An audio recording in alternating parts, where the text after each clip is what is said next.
So I know this is going out on Saturday, but again, like I say, just what happens when I record my videos. It is still just gone 10:30, and we still do not know sort of the full extent of what these elections are going to be, what the full results are, etc. Like I say, we will cover that. Might have even talked about it this morning on the Good Morning Walk, so we'll see. But of course, on into this, because the Conservatives did not have a good night. They did not have a very, very good night at all. And I think we are still yet to see what the consequences of that are going to be.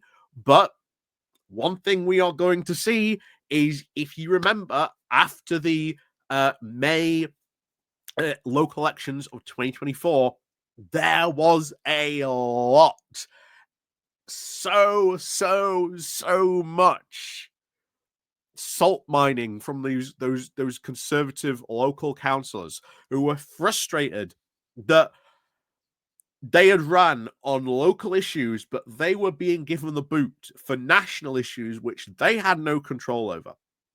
And bear in mind, from what I'm hearing from some people I know over in Hull and Doncaster, that seems to be the very much same thing. That this election was not about anything else. It seems to be, from what they've said, old people still annoyed that they lost their winter fuel allowance. Even though, hey, no old people are freezing to death. Because if they were, the right-wing press and, like I say, Nigel Farage would have wrung that person dry at this election. You can guarantee that. So, once again, we'll see how this all turns out, what the, of course, final stuff is. But I just want to go into cover this because instantly, Giles Dillnot, the editor of Conservative Home, is already out there doomering and wondering what this really means for the future of his party. So let's get into what he has to say about this. But before, of course, we do get into that, please do remember to click on the like, share, and subscribe button. Down below, of course, there are links to the Patreon page, the One of Today's link called Buy Me Coffee, where you can buy me coffee, the YouTube thank you button, and of course, the YouTube subscription button, the Pony Club we have down below as well. So thank you very much to everyone who does help and support the channel that way. And of course, as always, let's crack on then into this. So over to Conservative Home. Not much of a good lot of a bad and some ugly realities. A grim night for the Conservatives. And bear in mind, at the time he's doing this, the results are even, there's only one council reported back. We're not going to get, I think, anything until maybe even this afternoon. You're talking 2:30, maybe even 3:00. So who knows? Who knows what we're going to see on that? So this is what they have to see on this. So what's he got to say? Well, it was bad, really bad, and we're not done yet. But then it was always going to be bad. The Conservatives doing badly at these local elections was probably baked in to the party thinking before even Rishi Sunak became Prime Minister. The Boris vaccine bounce delivered in 2021 an unexpectedly high watermark result, and that was never going to be repeated or even close this time around. And I always reminded you, they are defending at this election 940 seats. So you've got to think where they, like I say, when we get the final numbers, 940, what they gained and what they lost, how bad that is going to be. But anyway, back to this. So, of course, all these results is now being bad news for the Tories, is, of course, not the news today. Is, of course, what tells us the focus now is. The Conservative councillors, of course, have every right to feel frustrated. This is not their first election kicking. Plenty are now of long-serving and hard-working councillors lost their seats in May of 2024, at a time the worst local election result ever since 1996. It was an election that had very little to do with local issues and everything to do with national politics. And once again, that seems to be the case. This has nothing to do with local issues. It is all national politics going on here. So at the conference last year, when all the focus was, of course, just 4 individuals vying to be leader of the party, A forgotten voice was those of the councillors, who felt quite reasonable that they had been the unprecedented first wave casualties in a war that would eventually swallow the party, its general, and most of his aides. And yet, since then, you have done nothing to think, why did that war happen? Why did we lose that war?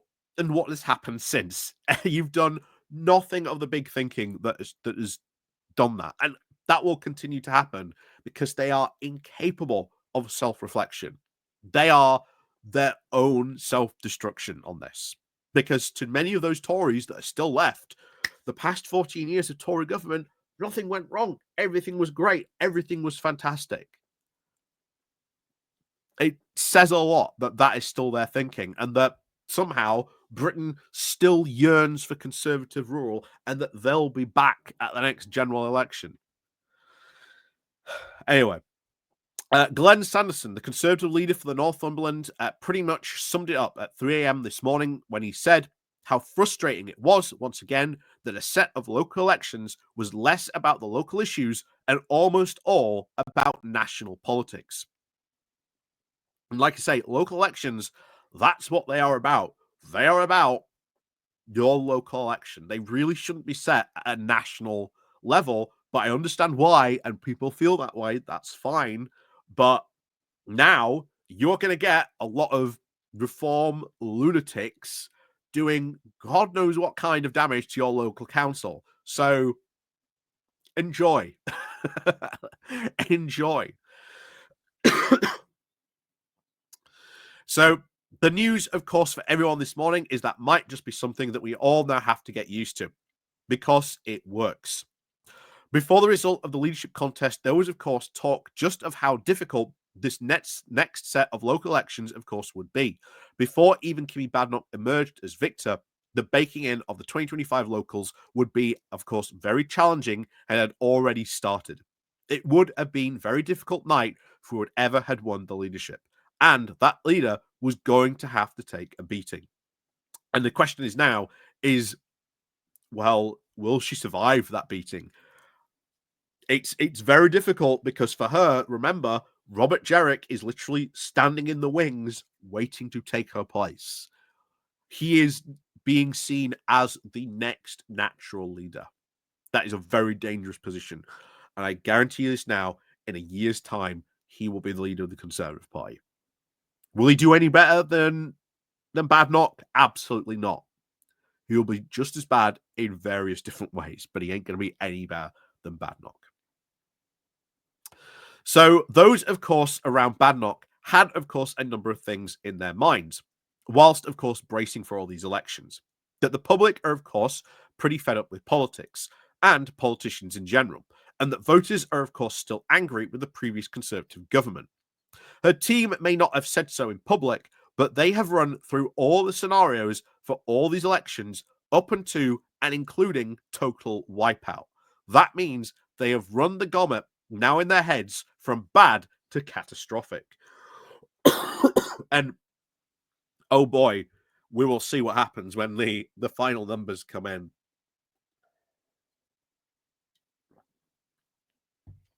That is going to be very, very interesting to see what happens when these final numbers come in. Very, very interesting. So, nevertheless, of course, in the leadership office, those who are, of course, by habit are now coldly realistic might, of course, hoped at least for a simigeddon. A smidgen. Sorry, a sminnygeddon. a smidgen, sorry, of good news. And, of course, the early loss of Statutory Council leader Alan White was, of course, not that. 2 seats lost in Bronxman, somewhere.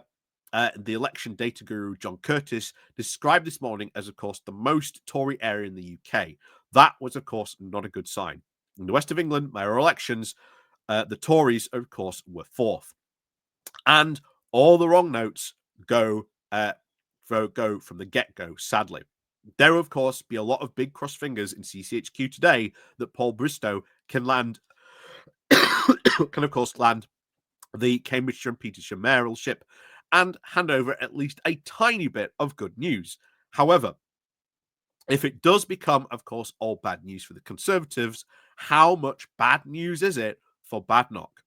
As I pointed out before, the opponents were always going to try hard to either make all this Badenoch's fault or be joined by the media to see it all as a referendum on her leadership.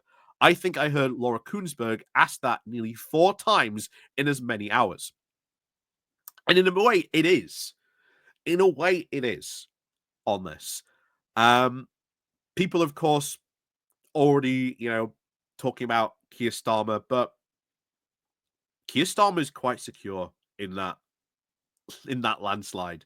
He's got a big election majority. In a way, the locals, in many ways, in many respects, do not matter. Because that majority has of 155 keeps him very, very secure.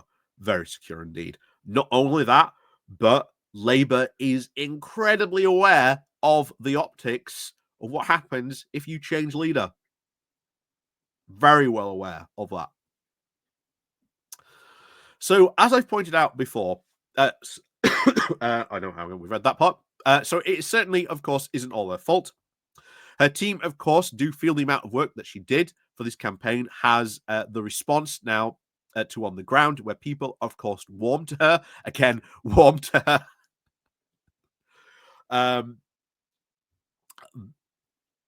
I think people warming to Kemi Badenoch has not gone down very well. You've seen that in constant interviews. She's still an absolute disaster. She's still not doing well at PMQs. She's an absolute disaster on that still. And yet people are, they're warming to her. They're warming to her. That is a big cope on that one for sure. So, firmly answered by her now, 2 previously whispered criticisms of her was, of course, she lazy or just lacked charm. Her team feel that much as Robert Jerrick feel the need to tell, of course, the Good Morning Britain recently that she's doing a good job in difficult circumstances. Meanwhile, Robert Jerrick shifts himself into position, ready for the moment to strike. And we all know that's inevitable. We all know that is inevitable. But she and her team of course, cannot ignore the fact that this has not been a good night. If there is, of course, still anger at the Conservatives for 2010 to 24, then it is the logical now to assume that nobody beyond the party, even itself, has cottoned on to now the party being now the, quote, under new leadership and is now different from what there was, of course, brutally now kicked out from office last year. Right now, voters clearly can't taste the difference because they haven't changed. This whole thing that, Badenoch's come in, it's all new leadership. No, it hasn't changed at all. Every single member in a shadow cabinet served in that 2010 to 24 government in some way, shape, form, or capacity. And yet, you're telling us it's changed? No, it hasn't. They still cling on to the fact that 2010 to 24 was wonderful, it all worked out, and that the Conservatives did nothing wrong. If Kemi Badenoch really wanted to distance herself and really make a change, she would go out and she would rubbish all that. She would admit the failures openly, brutally. She would throw people like Boris Johnson, Liz Truss under the bus. But she hasn't. And sooner or later, one leader's going to have to. One leader's going to have to. And they're going to have a complete root and branch change of the party, because that's the only way they're going to survive. So the worst result is, of course, not being disliked or rejected. It is becoming irrelevant. And that is very, very true indeed. The vote share would suggest that that actually hasn't happened yet, but it is still a risk. And just a few more percentage points knocked off arriving at reform's door, that risk, of course, becomes a reality.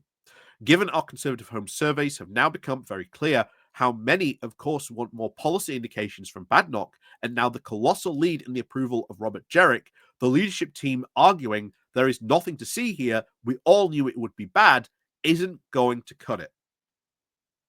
And that is true.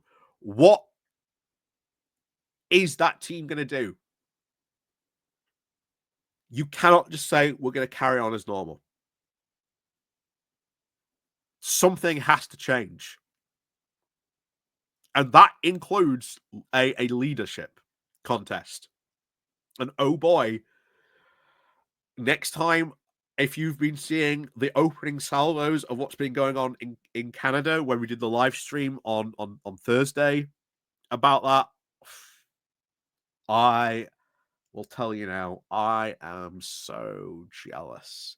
I am so jealous of Canadian political streamers because, oh boy, that type of, conservative civil warring is the type of stuff I wish that would have happened. Oh boy, would we have been full to the brim of Conservative Party civil warring. But, oh, please, please, please let it happen next time. Anyway, Badenoch's team know this, but they intend to now hold their course on this current progress and pace now of their project. So what we might see is, of course, another focus on apologies for the past, trying to now amplify the concept of a new leadership, meaning a new style of Conservative Party. But how can it be a new style of Conservative Party when you haven't got policies to show? How can you show the party has changed on that? You're not exactly a new leadership when you were actively involved in the past government. You're going to try and apologize for failings of the past, then you've got to actually lay out what those policy failings were and why those failed.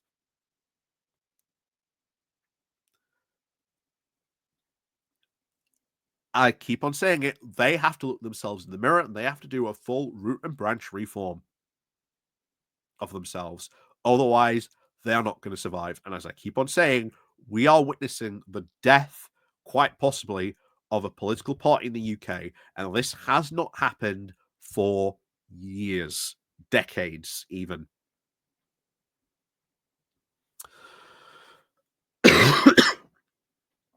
So he goes on to talk about reform. Goes to talk about Runcorn. So, however, we all know who has had a good night, Reform UK.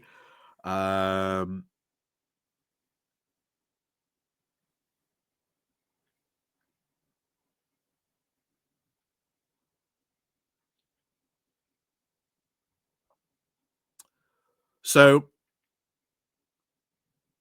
this is where you get the idea now of what do the Conservatives have to do now about reform. So reform, of course, does something remarkable, which would, of course, be simply unfair and unrealistic now to suggest otherwise. They have to demonstrate that they are now serious players, but as anyone else on the pitch. They will now have to go further in the race to claim now to be the real opposition is now over. Today, it isn't. The argument that they can and of course will be is certainly stronger. They now, of course, challenge the Tories and Labour across England. That is the first point Nigel Farage made when he arrived in Runcorn just before 6 a.m. The Tories now will have to look at two parts of reform success and envy and concern. First, of course, the campaign tactics, blending national issues with local flavour. This has now undoubtedly worked all over. This is really about the bins and local services argument. Secondly, we have a remarkably vigorous activist base in now key areas, and the Tories didn't. This is no criticism of the incredibly hard-working Conservative foot soldiers, but there are just not enough of them. Why are there not enough of them? Why are there not enough? Why isn't he asking that question on that? But also the fact that, they've blended the national issues thing with like local stuff. This is about bins and local services. Well, now Reform are in charge, and when those local services start to fail or go wrong, they're the ones in charge. They're the ones who have to explain this. And then you can go back and just say, why are they talking about national issues? They're the ones who failed to collect the bins. They're the ones who failed to get the potholes done. They're the ones who are responsible as to why social care in your area is not functioning. You know, local politics is a thousand different wild wests happening across the UK. And to think like Nigel Farage has got this crazy idea that he can control them all from, the Reform HQ office in London. Good luck with that. Good luck with that. So, the question now for everyone, but mostly now the new Reform councillors, is can they actually run anything? Governing and being in charge is to, of course, make the hard choices and accept the complicity. The doubts over Reform abilities in this area are legion. And to be fair to Farage, he does accept that this is a valid question, which suggests he thinks they can run things.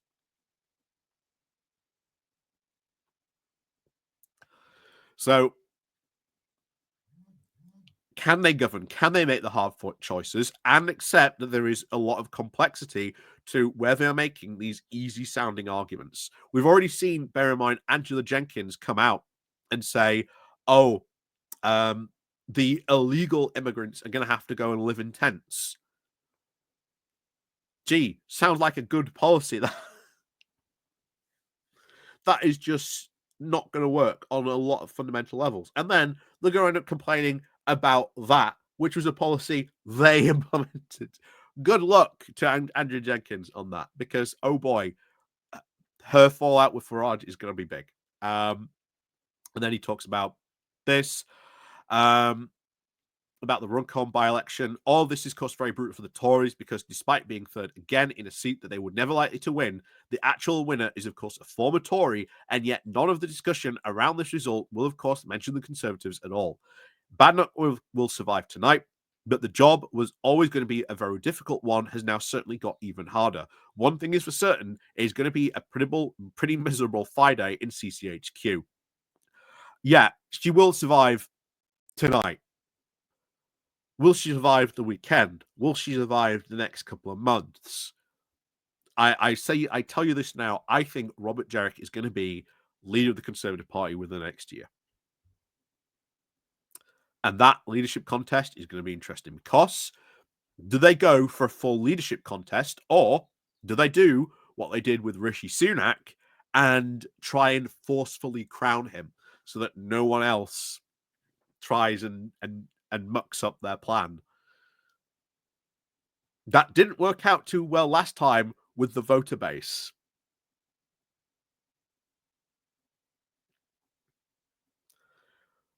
Not only that, that is where you get into a position, which I again hope happens, where they go into a full civil war because, oh boy, the trenches have been dug, the machine gun nests are ready, the artillery is ready to go.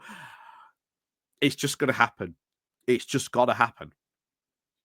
And Ben Houchen managed to stop it last time around, as you may remember, with his infamous letter. But this time, I don't think so. I do not think so. So, as always, thank you very much for watching. And of course, as always, we'll see you all next time.